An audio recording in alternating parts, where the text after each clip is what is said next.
Hello, and welcome to James Lester's Express Lane, where we get you out as fast as possible. Bringing you a review for Umbrella Academy, the TV show on Netflix, and guess what? Based off a comic. A lot of people didn't know that, but yeah, it's based off a comic. Anyways, I avoided this show because I heard Umbrella Academy. I'm like, Umbrella, this has got to do something with Resident Evil? I'm kind of tired out on zombies. But my lady friend watched, was like, no, it has nothing to do with Resident Evil, even though that's Umbrella Corporation. No, you can maybe see why it would confuse the two. Like, oh, this must be before Resident Evil, maybe an origin story. Like, no, it's nothing to do with Resident Evil. Deal with 6 people who have superpowers, plus a 7th. Actually, there should be a lot more than that. 43 children were born on the same day from women who weren't pregnant until minutes before they were born. Weird, I know. Eccentric billionaire goes around, tries to collect as many as possible. He gets 7. Number 1, big, strong, super strong. Number 2, Diego. He can bend things, like when he throws stuff, he can bend them. Usually uses knives. Alright, kind of cool, whatever. Number 3, Alyssa, I think her name was. Something like that. Her power is, let's say there's people robbing a bank. She goes up to one of the robbers. I heard a rumor you shot your friends. Guy turns, shoots the other robbers. Pretty cool, right? Number 4, what could number 4 do? Well, the one can talk to dead people. That was probably number 4. He can talk to dead people. Klaus. People love Klaus. For me it goes Diego, 5, Klaus.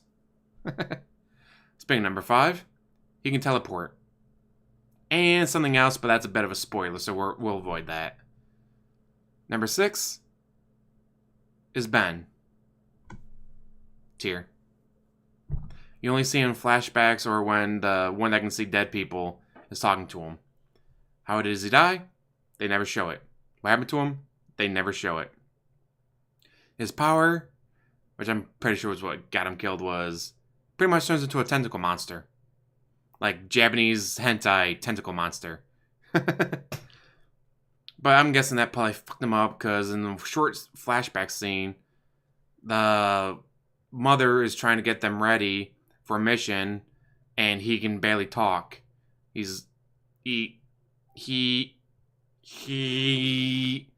Like, that's how he was talking. It's like, I'm guessing turned into a monster, probably fucked him in the head. Probably caused an aneurysm or something. Anyways, that was number 6. But number 7, Vanya, played by Ellen Page. Pretty much the biggest actor/actress on the show. She has no powers. Which meant she was the black sheep of the family. Well, the eccentric billionaires training the others, working on their powers, sending them to a group of superheroes called the Umbrella Academy. She gets left at home. Always. Tier. 20 years later, we'll say roughly 20 years later, the big strong dude lives on the moon. The woman that does, I heard a rumor. She's not a world famous actress who's been divorced and trying to keep a visitation of her kid. Diego's a crime fighter, but unlike, Batman or whatever, it's not like, yay, things are saving the day. It's, oh shit, the cops are coming. Alright, you guys stay dead. I'm out of here. The guy who sees dead people, when he's high, can't see them. So he's high all the time. Which, totally understandable.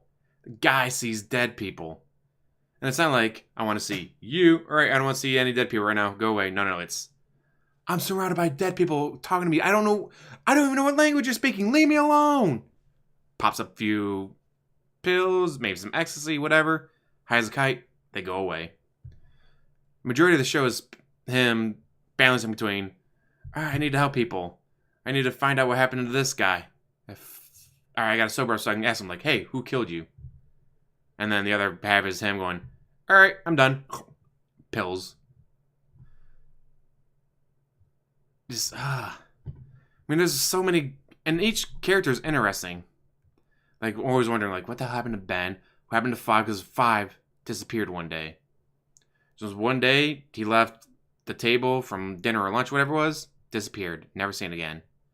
Until he pops up during, I think, either late episode 1 or early episode 2, he appears. Turns out, that's a spoiler, I don't want to spoil it. But you got a lot going on, and they have a week to save the world. The end of the world is coming. They have a week to stop it. Unfortunately, you have a bunch of stunted adult children, pretty much, that were only shown love when they did something right, and then be like, Pat, you did a good job stopping the bank. All right, go away now. No joke. Their playtime was from 12 to 12:30 on Saturday. That was it. Oh, there's also, let's see, Mother, who takes care of him. She actually named him. The rich billionaire never named any of them. Just, you're number 1. Well, you're number 1. You're number 2. You're number 3. You're number 4. So forth. He didn't actually name them. They got the name from Mother. Then there's a chimpanzee butler. They never explain why he exists.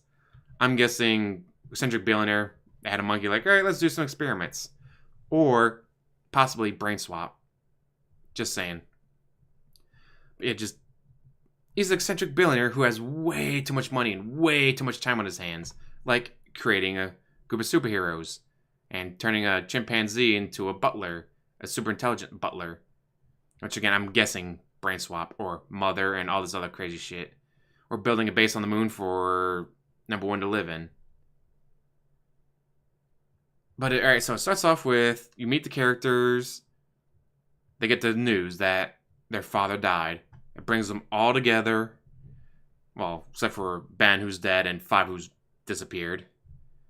And it's like, alright, well, he suspects murder. So now it's like, oh, who murdered him? How did he die? Who killed him? Why did they kill him? Well, this is going on. A bunch of crazy shit's going on. And then when 5 does appear, he warns them. It's the end of the world, guys. We got a week before the boom! Or whatever happens. They don't show that until the end. It's pretty fucking wicked what happens. But, so it's up to these guys to try to save the world in a week. While you have groups trying to stop them. Their own insecurities, their own stunted growth. Their own issues like drugs, or Diego, the one who can bend stuff that he throws, the superhero guy, who's still doing it as a vigilante, and yeah, anyways, he's got some issues too. Then again, they all have issues. But this is what made him so interesting. It's not like, yep, we're superheroes, we're the good guys. That's our entire character. Like, no. Let's see, he never really grew up because he always lived at home until he was sent to the moon by the adoptive father.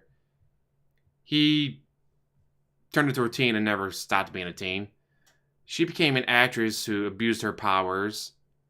Also, the drug guy got hooked on drugs because it was the only way to get away from the dead people talking to him. 5 is interesting. Bit of a spoiler, so I'm not going to talk about it. 6, obviously, they're dead.